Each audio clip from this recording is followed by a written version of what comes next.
Welcome to Series 3 and Episode 43 of the Riviera Firefly podcast. We took a break over the summer from podcasting to open up the second part of Kidooland. You might remember that in Episode 42, I talked about feeling the fear and doing it anyway because I took on a new premises that we had to completely gut and renovate from scratch.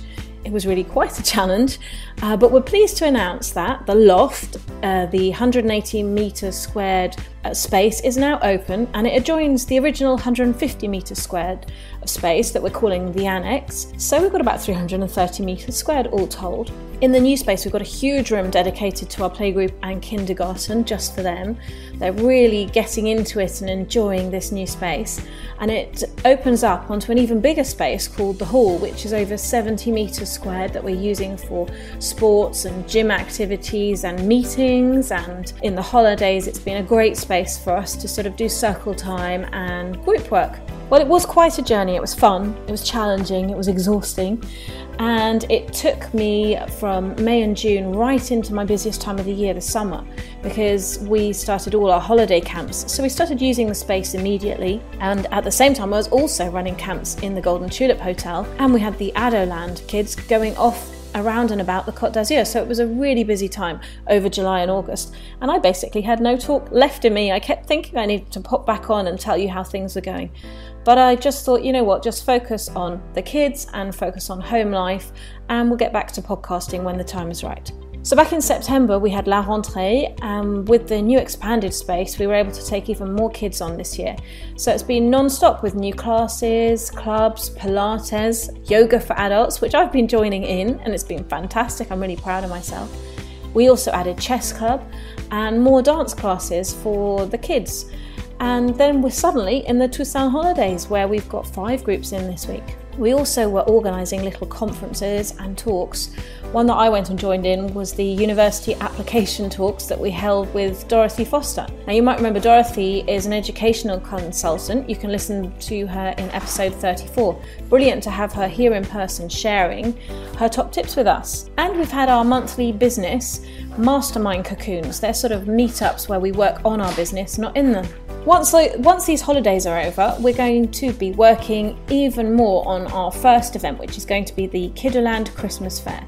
Going to be held on Sunday, the 2nd of December 2018, and I'm trying to go for a sort of old style Christmas feel to it, with stands, with things that you just think, oh, I really want that, that's got to go in the stockings, that's going to be a great gift for that person. But also some fresh and fun activities and games for all the family. Pinterest is our friend, and we're going to be bringing that live to the Kidooland Christmas Fair.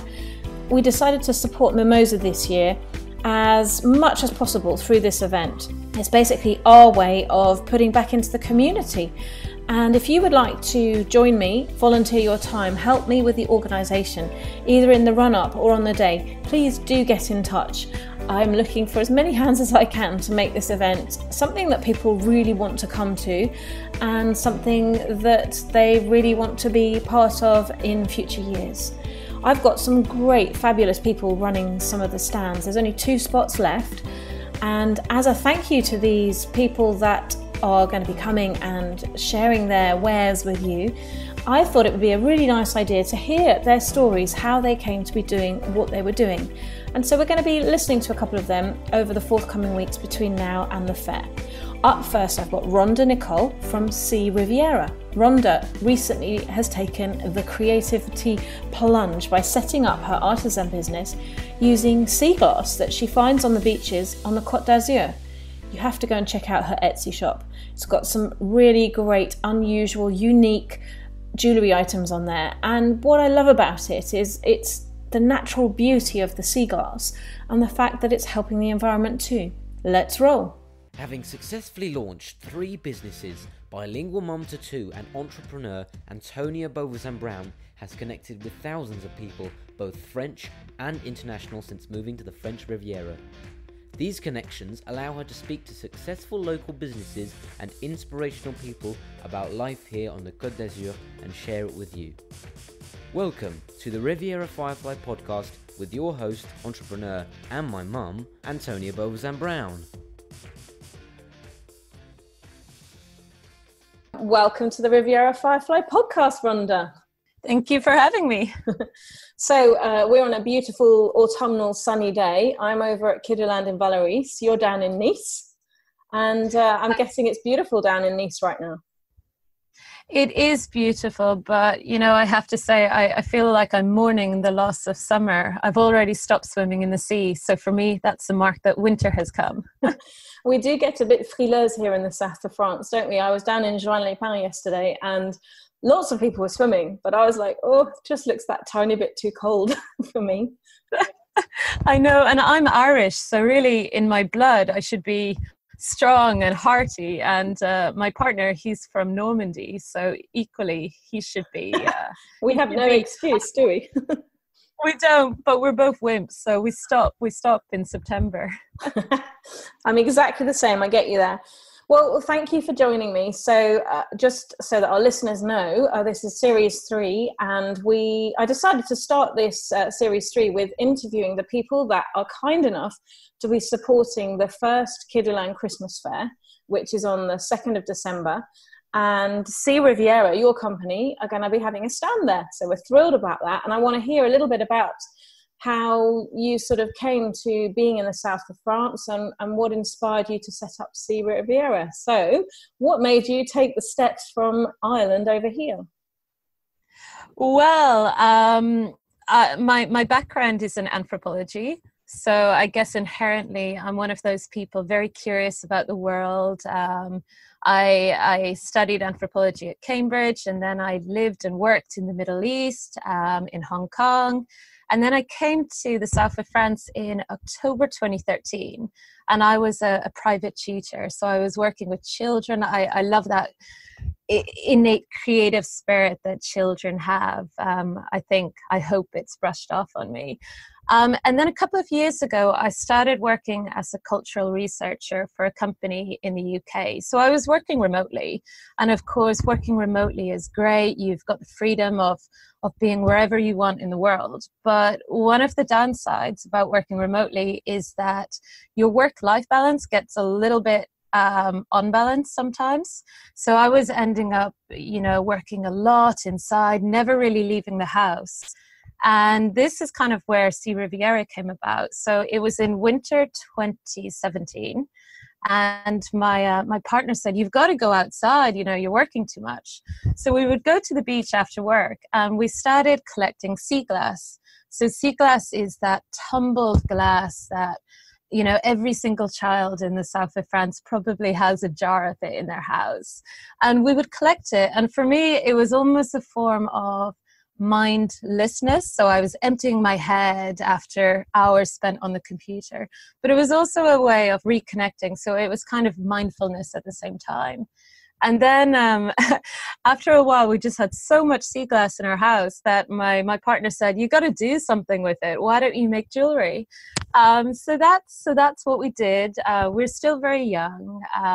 It's one of the nicest things for us is actually having a project together, because we work in completely different disciplines. So my partner, he calls himself the technician. So he does all the drilling and the hard labor.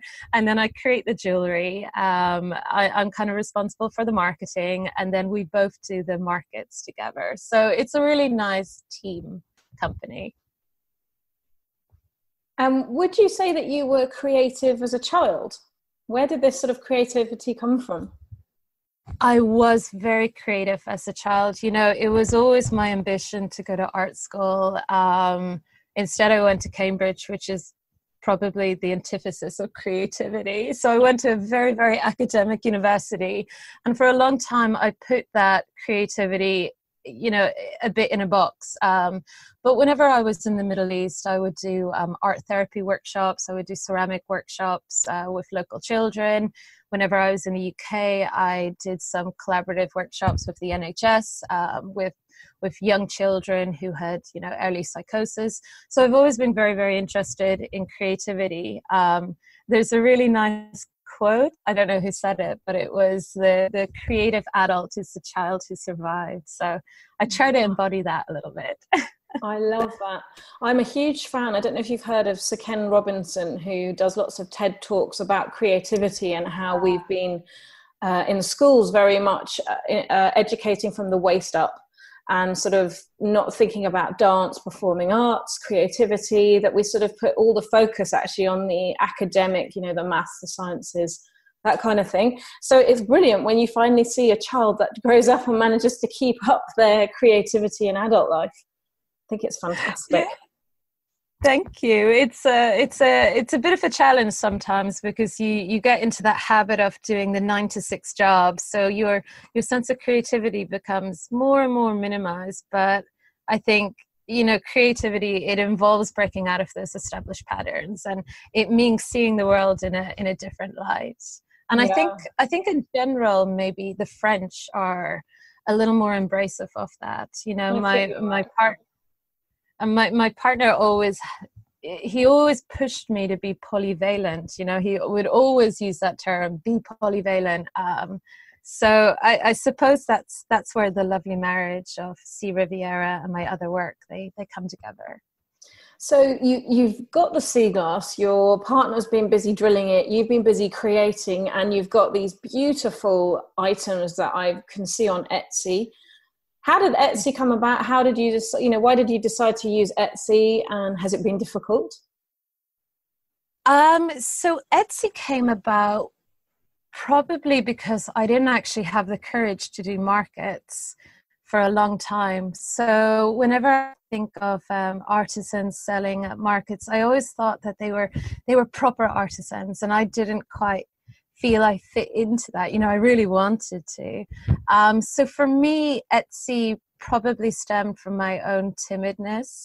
I didn't want to put myself out there. I had that screen of anonymity by selling online. And Etsy is difficult because it's a very overpopulated marketplace. If you do even a search for seaglass, you have thousands and thousands of hits. I think Etsy is a little bit more difficult in France compared to the UK. I've heard a lot of similar stories from sellers who I've met that they struggle a little bit more with Etsy in France. But for us, it's been good. It's working. It's slow and steady. I think, to be honest, I probably enjoy the markets because you get the interaction. And for me, I speak French, but not perfectly. So for me, selling at markets was really an opportunity to force me to speak French. Our very first market, I actually hid under the table, literally hid under the table. But now I'm coming out of my shell a little bit more. Yeah, it is hard. I know when I opened up Kidooland, you know, I'm not very good at going out and cold selling. I'm fine when they come here, but not so good when I have to go out and, you know, do marketing or networking with, especially in the French world. That's something I've got to work on. It's in my goals for next year. Yes. So it helps having a... Sorry, go ahead.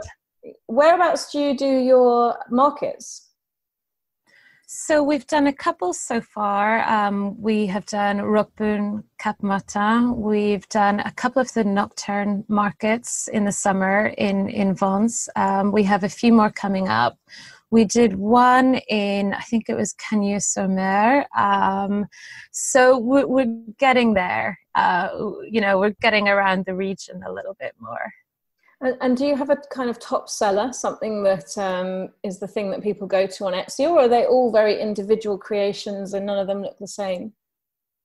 Well, it's interesting because I guess inherently with sea glass, every single piece is going to be different. And we try to do the least interference as possible with the sea glass. So we drill it, but we don't cut it, we don't polish it, because we want to retain that naturalness of it.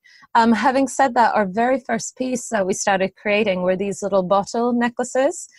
And actually that continues to be our best seller. So we have tiny bottles full of sea glass. You know, we have key rings, we have earrings, we have the bottle necklaces. They've been our main thing. We started stemming out a little bit now, whereby we drill the pebbles, the sea glass pebbles.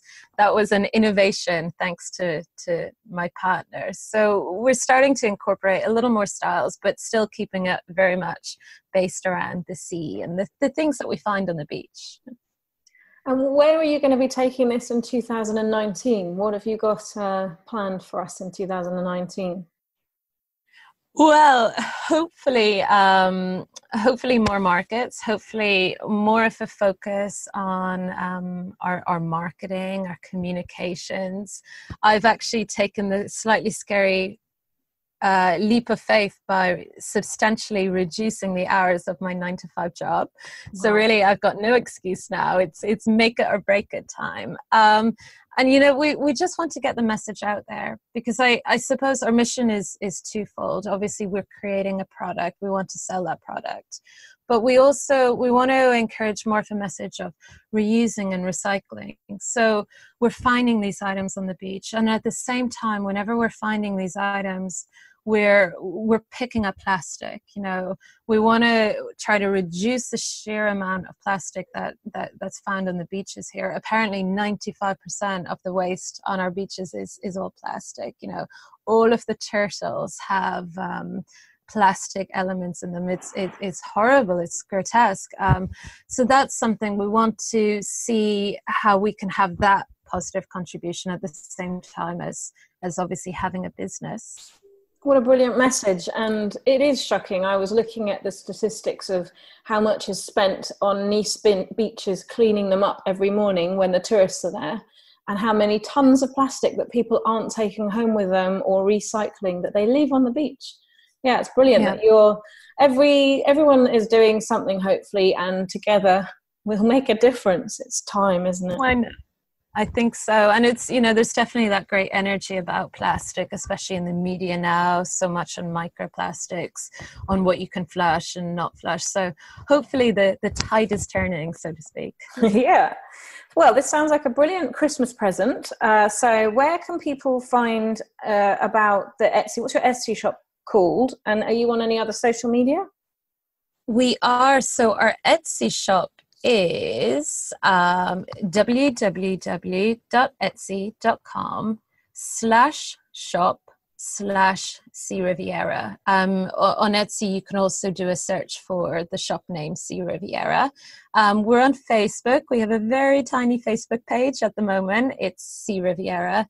And similarly, we're on Instagram. That's also under Sea Riviera.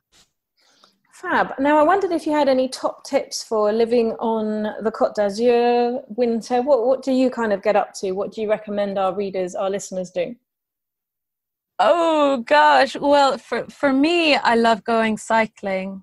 We're very fortunate to be in a fairly flat place, so you don't have to be too sporty to get out there. I love cycling from Nice to Antibes. It sounds like quite a far distance, but actually it's not. You can get there within an hour. Stop along the way, collect seaglass, empty your head. I've never actually been skiing. That's on my list for this winter. I think a lot of people are shocked to hear that I've never gone skiing despite living here. For me, I quite like the winter period because it's a time of regeneration. So have those cozy moments at home, light a fire, read a book, do some crafting. It's the perfect time. Are you a reader? What kind of books are you into? I was more of a reader previously. Now I'm determined to start reading a little bit more. At the moment, I'm reading this book about my life in the countryside, because one of my next steps is to create a little bit of an eco home, a little bit of a nest with my husband. But this book has really beautiful illustrations by Julia Rothman, and it's it covers everything you really need to make it in the countryside, from types of sheep and goats to how to build a barn. So it's almost going to be my instruction manual for the years to come. You'll have to come back on the podcast when you've done that. I'd love to hear all about it. Thank you. So let's give you some quick fire questions. Are you a tea or coffee girl? Oh, coffee all the way. Are you morning or nighttime? I'm trying to be morning, but I'm a night person. Are you snow or sea? Oh, well, the key is in the name, Sea Riviera, sea. What skill would you like to master in 2019? Developing my embroidery. that's a sideline project. I want to really become skilled at that. And are you more book or cinema? Book, but not as much as I want it to be. That is great. Cool. Well, I'm really happy that you could join me quickly to sort of share a little bit about Sea Riviera. We look forward to seeing you on the 2nd of December here at Kidooland in Vallauris, and wishing you lots of luck in the preparation to all the Christmas markets, and of course for marketing and everything in 2019. Terrific. Thank you so much for having me. Thanks, Rhonda. The Riviera Firefly podcast appreciates every contributor and listener. Your comments, likes and shares make us really happy and inspire us to keep doing the shows. Come join us in our free community groups on Facebook, Côte d'Azur Living, for all things south of France, and for those running a business, you need to join the Riviera Firefly Business Cocoon. It's totally free. The costs of producing and hosting this podcast are funded by Kidooland. Nicknamed by their clients the Little English School, they organise fun activities all in English for 0 to 16-year-olds, from baby clubs and playgroups to English lessons and holiday camps. They even hold workshops for adults too, right here on the Côte d'Azur. You can find out more about Kidooland directly on their website www.kidooland.com. So thanks for listening. Please do pay it forward and share an episode so we can spread the Côte d'Azur love. Until next time, Fireflies, au revoir!